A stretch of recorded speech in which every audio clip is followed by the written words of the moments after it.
صلی علی نبینا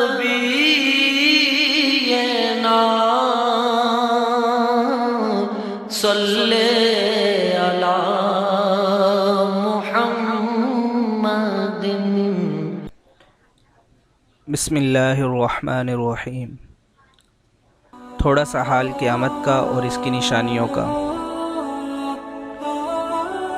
اس سے پہلے یہ جو قیامت کے احوال بیان ہوئے ہیں، یہ شاہ رفیع الدین صاحب محدث رحمۃ اللہ علیہ کی کتاب قیامت نامہ سے لیے گئے ہیں، اور یہ سارے احوال احادیث کی روشنی میں انہوں نے بیان کیے۔ قیامت کی چھوٹی چھوٹی نشانیاں رسول اللہ صلی اللہ علیہ وسلم کی فرمائی ہوئی حدیث میں یہ آئی ہیں: لوگ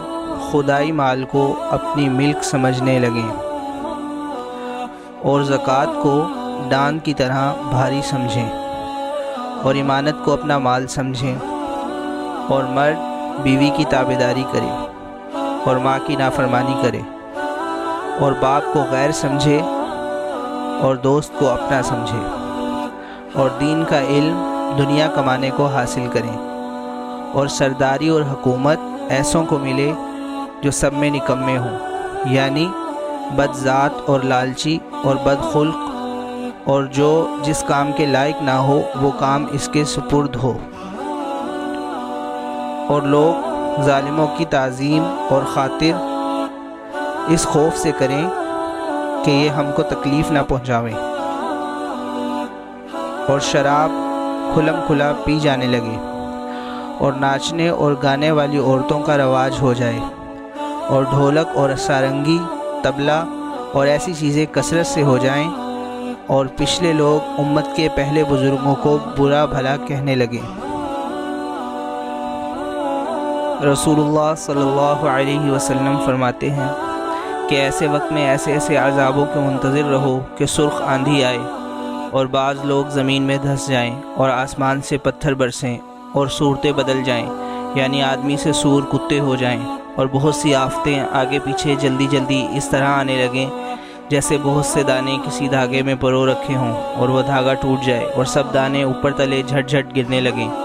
اور یہ نشانیاں بھی آئی ہیں کہ دین کا علم کم ہو جائے، اور جھوٹ بولنا ہنر سمجھا جائے، اور امانت کا خیال دلوں سے جاتا رہے، اور حیا شرم جاتی رہے، اور سب کافروں کا زور ہو جائے، اور جھوٹے جھوٹے طریقے نکلنے لگیں۔ جب یہ ساری نشانیاں ہو چکیں، اس وقت سب ملکوں میں نصارہ لوگوں یعنی عیسائی لوگوں کی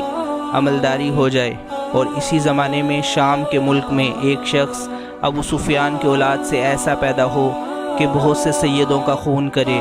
اور شام و مصر میں اس کے احکام چلنے لگیں۔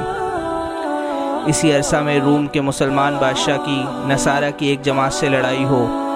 اور نصارہ کی ایک اور جماعت سے صلح ہو جائے۔ دشمن جماعت شہر قسطنطنیہ پر چڑھائی کر کے اپنا عمل دخل کر لیں، اور وہ بادشاہ اپنا ملک چھوڑ کر شام کے ملک میں چلا جائے،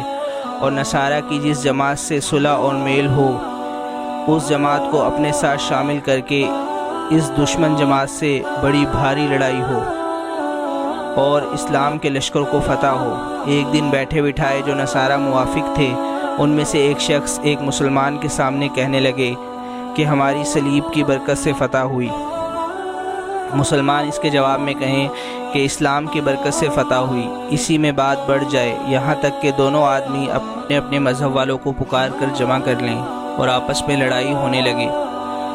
اس میں اسلام کا بادشاہ شہید ہو جائے، اور شام کے ملک میں بھی نصارہ کا عمل دخل ہو جائے، اور یہ نصارہ اس دشمن جماعت سے صلح کر لیں،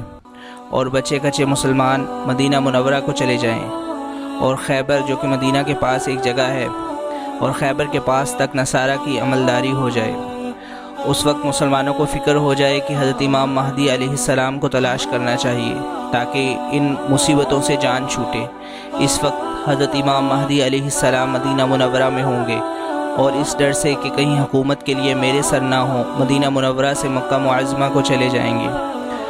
اور اس زمانہ کے ولی جو ابدال کا درجہ رکھتے ہیں سب حضرت امام مہدی علیہ السلام کی تلاش میں ہوں گے،